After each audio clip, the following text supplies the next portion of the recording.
Hey guys, so we're at step 7, checking out, and this is the fun part, but also the most nerve-wracking.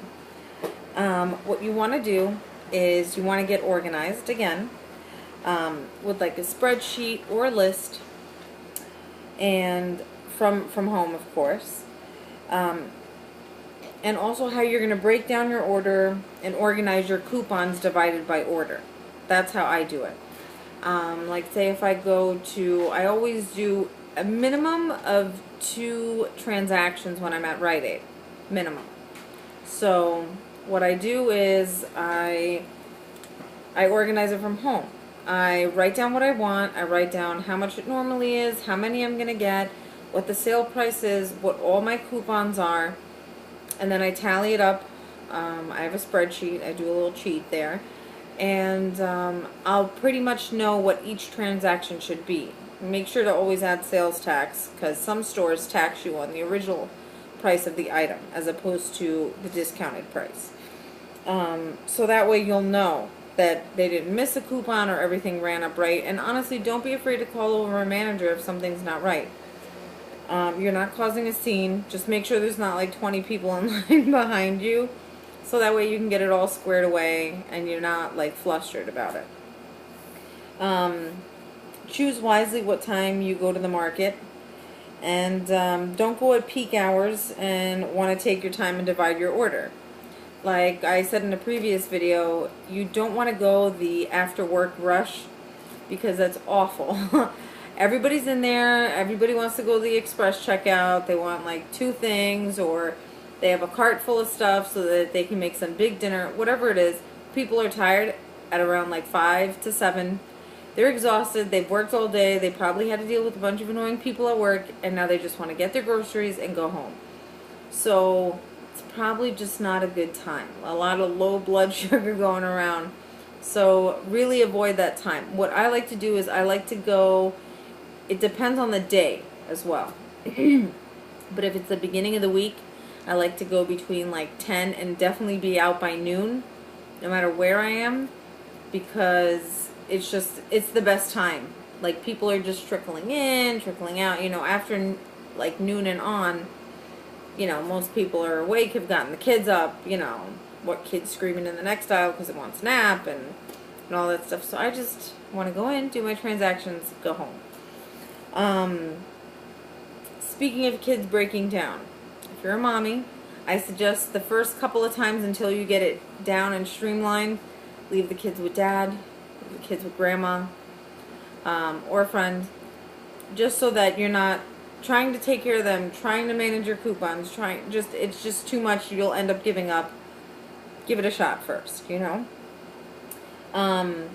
Also consider shopping with a friend. I never get the chance to shop with a friend, just because our schedules are always so crazy. But I do coax my fiance into it by bribing him with free candy bars. It works. Try it. So it helps because they can tell you if you miss something, if you're in a rush, or you just want to get it over with, and an extra set of eyes at checkout is always really helpful. Talk to your cashier, try and make friends. I do a little bit of profiling when picking my cashier. I typically don't go to the tired mother cashier, the mean looking old lady. I try to find like a 19-year-old, like a young boy cashier, because typically they don't want to get into a fight with a woman. They don't want to make a scene. They're just doing their job. Also, the reason I say to make friends with your cashier is because coupons, manufacturer coupons, I believe I let you know, start with either a 9 or a 5. Now, the 9 will not double no matter what you do. No. There are other manufacturers' coupons that start with a 5 and will also list do not double. Well, if you're nice and you're chatting up your cashier and it doubled. So it'll double. They won't pay attention to it. It's okay to cheat a little bit. So, because if it begins with a 5, technically, you know, you can double it. The computer will read it as a coupon to double.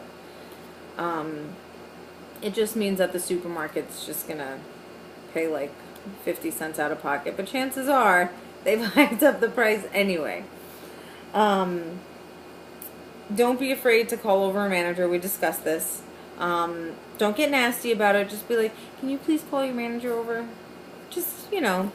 And that's why it's helpful, because if there's a discrepancy with a coupon, or about a month ago or so, I went to the supermarket and they had this offer that if I bought, I don't know, like, I think it was like a rack of ribs, I had $5 off from the ribs from like a store coupon, and then they would give you $2 off a package of Ballpark beef patties. Well, when I got there, the supermarket substituted the Ballpark beef patties with another generic brand, but I wanted to use the coupon because that was the deal, you know, because I had a coupon for everything plus the deal. So I called the manager over and I asked him, since they made the substitution, would they honor the coupon? And he said yes. So it could be different things, you know. I don't do that all the time, but I do sometimes. So it helps to call the manager over sometimes. And also, yes, of course, carry your store policy with you all the time. If I don't have my policy on me, I like to go to a cashier that's close to customer service, because typically it's always posted by the customer service desk. And if there's ever a discrepancy, you can just bring it up like, hey, you know, your policy that's listed right there says so and so and so. So typically you shouldn't get a nasty cashier. Most of the times when I go to Rite Aid, the cashier is amazed. Like last time, my total came to 1 penny. But in New York State, you have to pay sales tax, so it was actually, I paid 72 cents with the tax afterwards. And she was like, that's the best I've ever seen. So, kind of made me happy that I got my math down. But yeah, checking out is nerve-wracking, but also really fun, because when you're walking out that store, I'm telling you, you'll never forget what you saved. Okay, hope you guys are getting excited. Alright, stay tuned for the next one. Bye.